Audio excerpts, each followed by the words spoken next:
Assalamualaikum warahmatullahi wabarakatuh. Alhamdulillahirrabbilalamin.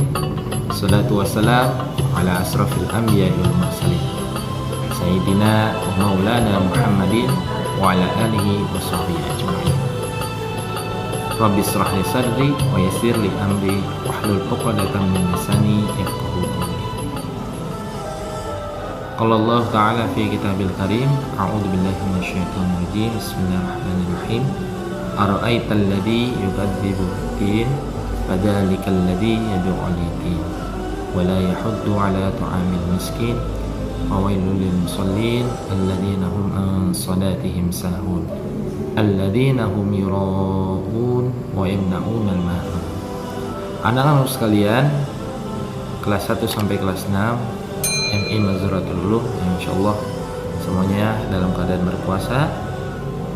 Bapak doakan semoga senantiasa selalu berada dalam lindungan Allah dan juga rahmatnya dari Allah Subhanahu wa Ta'ala. Materi hari ini yaitu berkaitan dengan kepedulian terhadap anak yatim. Ada sebuah cerita yang mana akan disampaikan pada kesempatan kali ini. Disimak dengan baik. Ketika itu bertepatan dengan hari raya Idul Fitri atau Lebaran. Nabi kita Nabi Muhammad sallallahu alaihi wasallam sedang bersilaturahmi kepada para sahabatnya di kota Madinah. Hari raya Idul Fitri merupakan hari yang penuh sukacita saat Nabi Muhammad SAW hendak berjalan pulang dari kota Madinah berkunjung kepada para sahabatnya. Beliau melihat seorang anak kecil yang sedang duduk sendirian di sudut lapangan. Tubuhnya kurus, kering, pakaiannya lusuh, compang-camping. Air matanya juga bercucuran membasahi wajahnya. Lalu Nabi Muhammad SAW berjalan menghampiri anak tersebut. Dengan lembut dan penuh kasih sayang, beliau mengusap pundaknya seraya sambil berkata, "Apa yang membuatmu menangis, nak?" Sambil terisak, anak itu menjawab, "Ayahku sudah tiada, dia terbunuh di medan perang. Ibuku sudah menikah kembali dengan orang lain. Ayah tiriku mengusirku dari rumah, harta benda milikku dijarah oleh orang. Hari ini semua anak sebayaku bersuka cita. Mereka menari, bercanda, dan mengenakan pakaian baru. Sementara aku tak ada makanan yang bisa kumakan, tak ada rumah tempatku untuk berteduh." Mendengar jawaban anak itu, hati Nabi Muhammad SAW sangat tersentuh. Air matanya hampir menetes.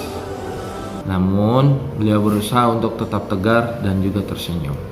Sambil mengelus kepala anak itu, beliau berkata, "Jangan bersedih anakku. Aku juga kehilangan ayah dan ibuku saat aku masih kecil." Lalu sang Nabi berkata kembali, "Jika aku menjadi ayahmu dan Aisyah menjadi ibumu, lalu Fatimah menjadi saudaramu, apakah kau akan bahagia anakku?" Anak kecil itu menanggukkan kepalanya seraya sambil berkata lirih, "Tentu saja." Lalu Nabi menggandeng anak tangan tersebut dan membawanya ke rumahnya. Sesampainya di rumah, beliau memanggil Aisyah dan berkata, "Terimalah anak ini sebagai anakmu, wahai Aisyah." Kemudian Aisyah memandikan anak itu dengan tangannya sendiri dan memperlakukannya sebagai anaknya dengan penuh kasih sayang, sebagaimana seorang ibu yang mengasihi anaknya. Nah, setelah memakaikan pakaian, Aisyah kembali berkata pada anak itu, "Sekarang pergilah nak, bermainlah dengan teman-temanmu, dan bila kau merasa telah cukup bermain, kembalilah ke rumah, pulanglah."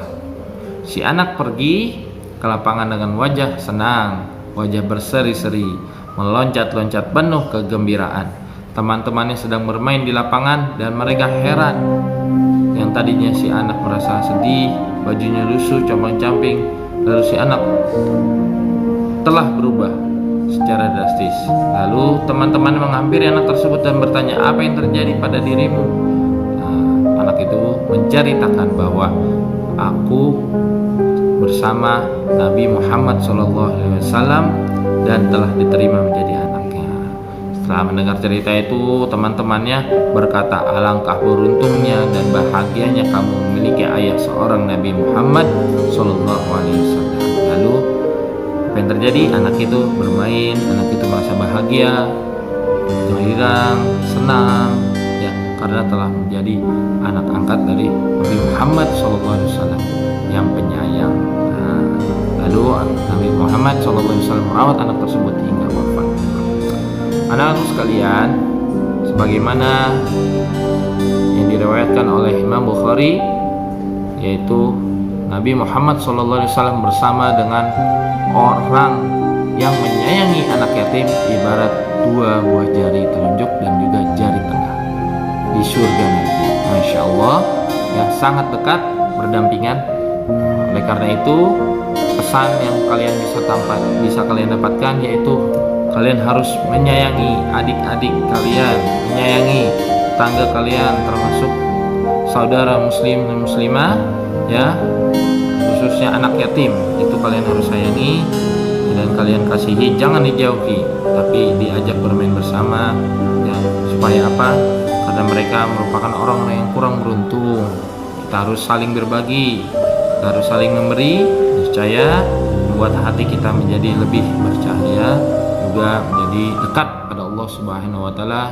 Jadi orang yang mudah bersyukur senantiasa, insyaallah nanti di surga niscaya kita akan dekat dengan Nabi ibarat dua buah jari telunjuk dan jari tengah. Demikian, semoga bermanfaat. Selamat menjalankan ibadah puasa, tetap semangat dan juga sehat selalu. Assalamualaikum warahmatullahi wabarakatuh.